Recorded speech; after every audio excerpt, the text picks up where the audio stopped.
All right, now we are on to the 6th of 10. Our first ones. Simple, 2-syllable, 1-syllable, and one definition in the 1828 dictionary. So very simple words and very simple definitions theoretically. Now this one is a tricky way this is used. This is not normal nor easy, but if you'll follow through with me, you'll go, whoa, that's a very educated way to use this word. The word is guile. Now, guile is used in the Bible in the Doctrine and Covenants, 10 times in the Bible, 4 times in the Doctrine and Covenants. So certainly it's around. Guile. How would I use the word guile? It's one time in the Book of Mormon. Good question. How would you spell it? And how would you define it? Here's our scorecard here. Guile. Kind of just like it sounds. And you can see that we had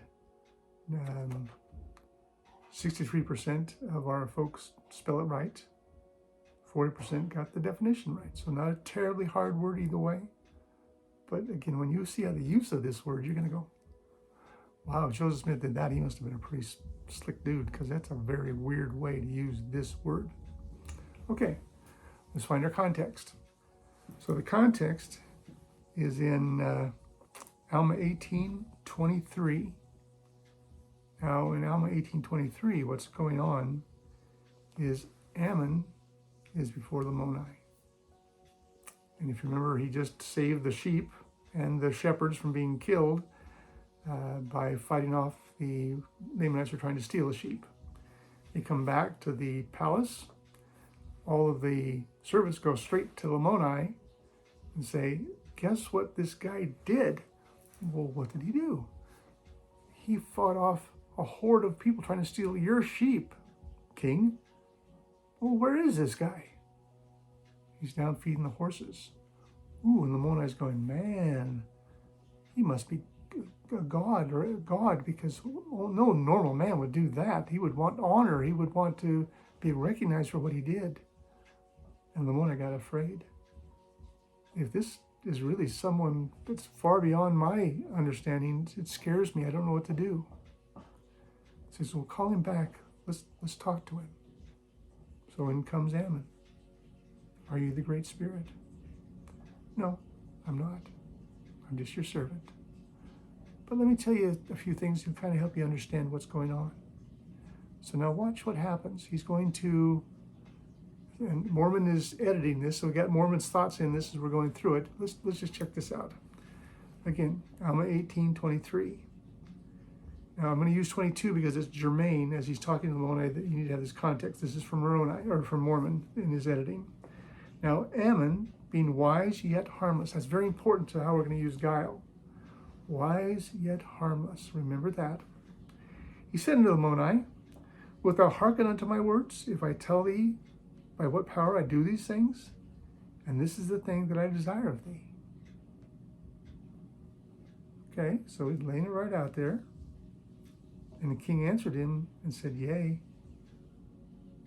I will believe all thy words. So Lamoni is humble.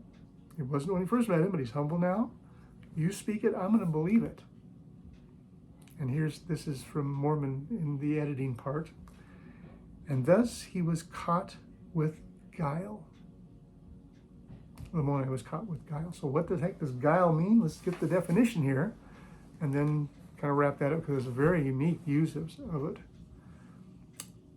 Guile, craft, cunning, artifice, duplicity, deceit, usually in a bad sense, says the dictionary of 1828.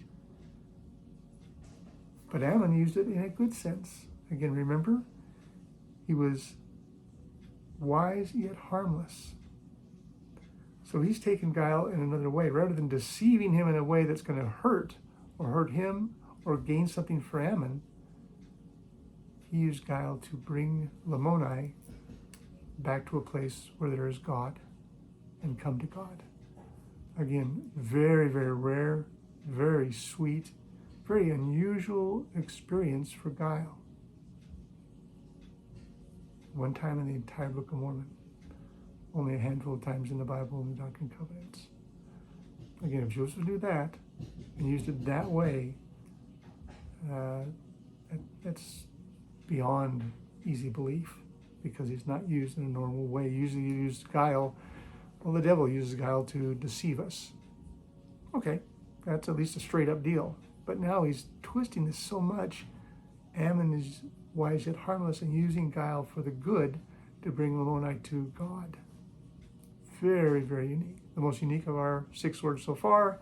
In all of our 60, it's one of the better ones to show the nimbleness of the words used in the Book of Mormon. And again, there are 2 choices. Did that word come from God through the translation, or from Joseph Smith's head? Joseph Smith was 23 years old. He had a minimal education, of which we'll talk about more in detail later on.